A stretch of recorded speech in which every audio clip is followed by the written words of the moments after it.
తనపై తండ్రి మోహన్ బాబు అనుచరులు దాడి చేశారంటూ పహాడి షరీఫ్ పోలీసులకు మంచు మనోజ్ నిన్న ఫిర్యాదు చేయగా మంచు మనోజ్ దంపతుల వల్లే తనకు హాని ఉందంటూ రాచకొండ సిపికి లేఖ ద్వారా మోహన్ బాబు ఫిర్యాదు చేశారు. ఈ మేరకు ఇద్దరు ఫిర్యాదులను స్వీకరించిన పోలీసులు ఇరువురిపై కేసులు నమోదు చేశారు.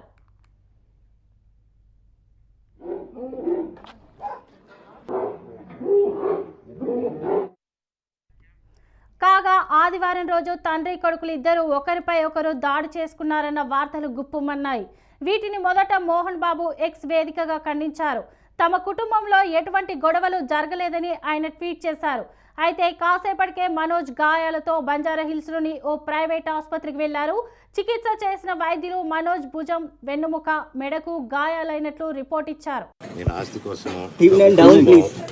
ఈ పోరాటం చేయట్లేదు, ఎందుకంటే ఈ పోరాటం కూడా కాదు, ఆత్మగౌరవానికి సంబంధించి, నా భార్య పిల్లల సేఫ్టీకి సంబంధించి, నా 7 నెలల పాపని ఇంక్లూడ్ చేయడం, నా బిడ్డలు ఇంట్లో ఉండగానే అలా బిహేవ్ చేయడం.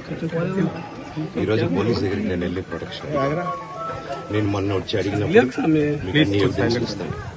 ఎస్ఐ గారు ఇక్కడి నుంచి వచ్చి నేను ఇస్తాను సార్ ప్రొటెక్షన్ చూపించాను. బౌన్సర్లు అందరూ అక్కడ దాంతున్నారు, అది కొంచెం చూసి ఓకే సార్ ధైర్యం ఉంటే మేము ఎక్కడికి వెళ్ళట్లేదని చెప్పి మాట్లాడి పారిపోయారు. ఇప్పుడు కానిస్టేబుల్స్ వచ్చి అందరూ నా మనుషులందరినీ భయపించి ఇప్పుడు వాళ్ళ పేర్లు తీసుకుని బెదరగొట్టి మా మనుషులను పంపించేసి వేరే బాడీ గార్డ్ లోపలికి పంపించున్నారు సార్. డిపార్ట్మెంట్ ఎందుకు 1 సైడ్ తీసుకుంటున్నారు? కంప్లైంట్ తీసుకున్న తర్వాత వాళ్ళకి ఏ అధికారం ఉంది? నా ప్రొటెక్ట్ చేసే మనుషుల్ని పంపించేదానికి అధికారం ఉంది.